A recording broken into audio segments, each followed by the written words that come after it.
This is a video on completing the square. For this video, we're not only going to discuss how to complete the square, but we're also going to discuss how to complete the square to find the vertex form.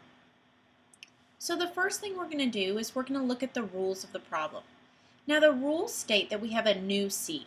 So some of you might be concerned what a c is, so we're going to talk about that in just 1 second. We're going to put a quick line here to separate the rules from the problem. And all basic equations should be written in the form ax squared plus bx plus c. And we know that quadratics cannot have a equal to 0. If it was, then we wouldn't have a quadratic. So using these rules, we're going to take what we have, something that looks like this, and we're going to transform it into something that looks like this. Now let's make a quick change here and make this equals to the new c. So what we're going to do on this side is we're going to look at our problem and see what this value is that's in the c position.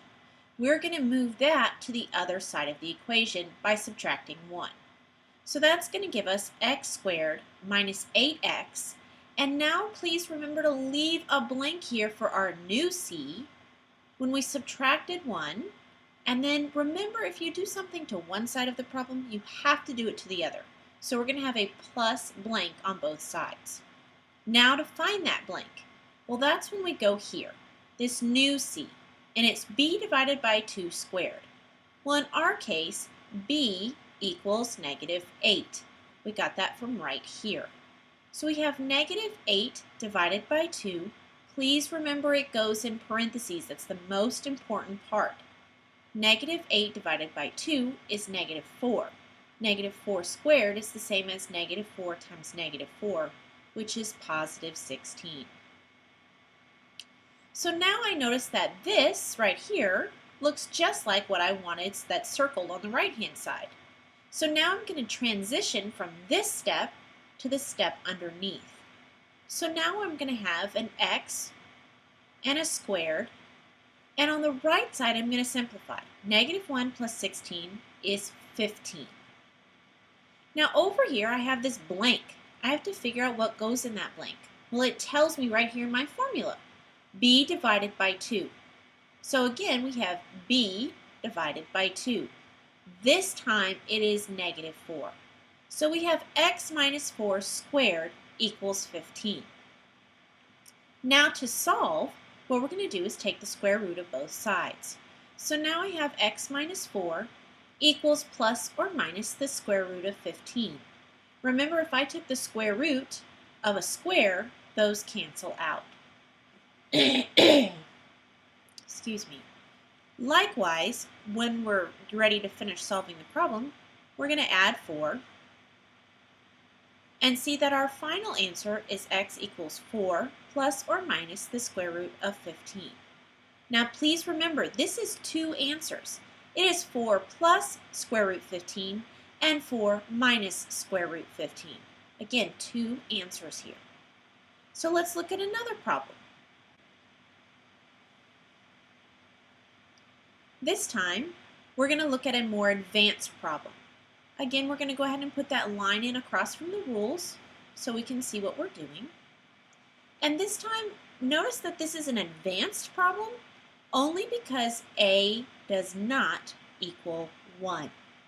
For this to be an easy completing the square problem, a, which is this value in front of x squared, must equal 1. Well, since it did in the first problem, that was great, but here it does not. So here, I have to divide every piece of the problem, or every term of the problem, by that first number, by that a value. And when I do that, then 3 divided by 3 will give me 1. And I know how to complete the square when there's a 1 there. So now I have x squared minus 8 thirds x plus 2 thirds equals 0. Remember that 0 can be on the top, just not on the bottom. So now we're going to use the exact same steps. We want to move our c over and put a blank there to find our new c. And remember, it's going to be negative on the other side because we're subtracting on both sides. Again, we're going to find our formula for the new c, which in this case is negative 8/3 divided by 2. So when I do that, I get, well, let's just use our calculator right quick. In case you don't know how to do fractions, we can just do negative 8/3 divided by 2. And when I square that, remember that's the important part of this problem, I'm going to get 16/9. Now it's important to leave things as fractions here because it makes it easier to add. So on the left side, we're good, and on the right side, I can simplify. So 16/9 minus 2/3 is going to give me 10/9. On the left side, we're going to continue to follow our format. We know we should have an x.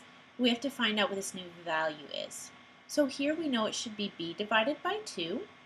So in this case, we have negative 8/3 divided by 2. Again, if you need to use your calculator, that's okay, but you should get negative 4/3. So now that we know that, what we're going to do from here is square root both sides.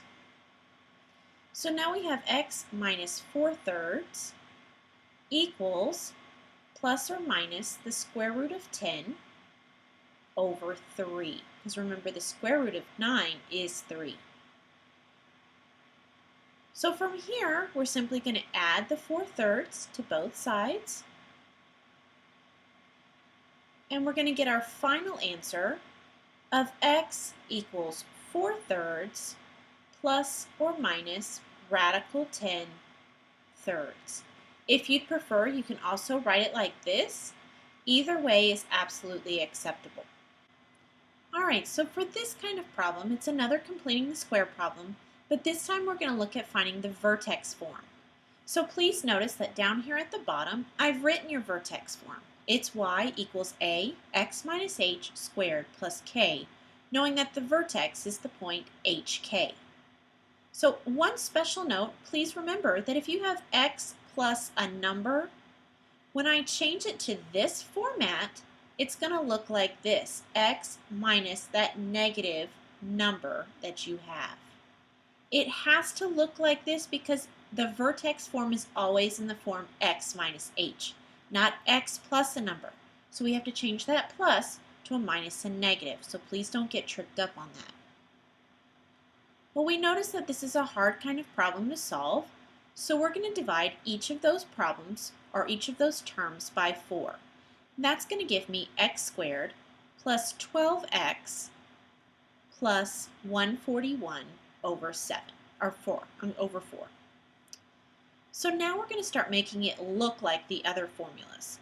So we have x squared plus 12x plus some number.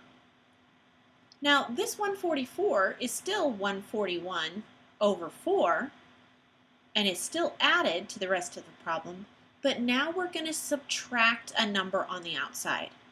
The reason is I'm really adding 0. If I add 5 here and subtract 5 here, I didn't really do anything to the problem. Remember, we're not wanting to change the problem, we're wanting to change the way it looks. So we're still going to do our b divided by 2, and that happens to be 12 divided by 2 squared. So I have 6 squared, that happens to be 36.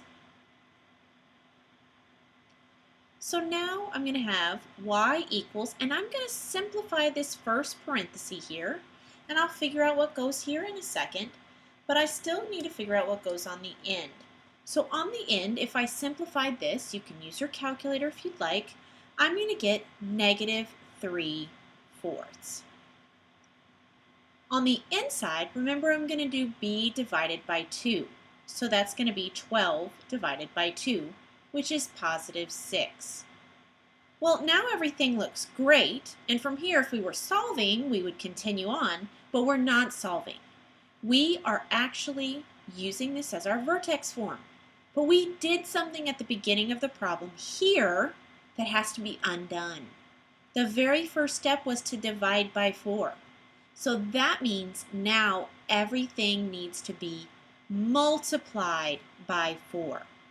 And the reason we have to multiply by 4 is because we have to undo what we did at the beginning. You don't have to make this harder than it looks. Simply tack a 4 on the front of your parenthesis because you're distributing there, and negative 3/4 times 4 happens to be negative 3. So from here, we can tell that our vertex would be negative 6, negative 3. Now please remember that this x plus 6 is really x minus negative 6. Therefore, h is negative 6.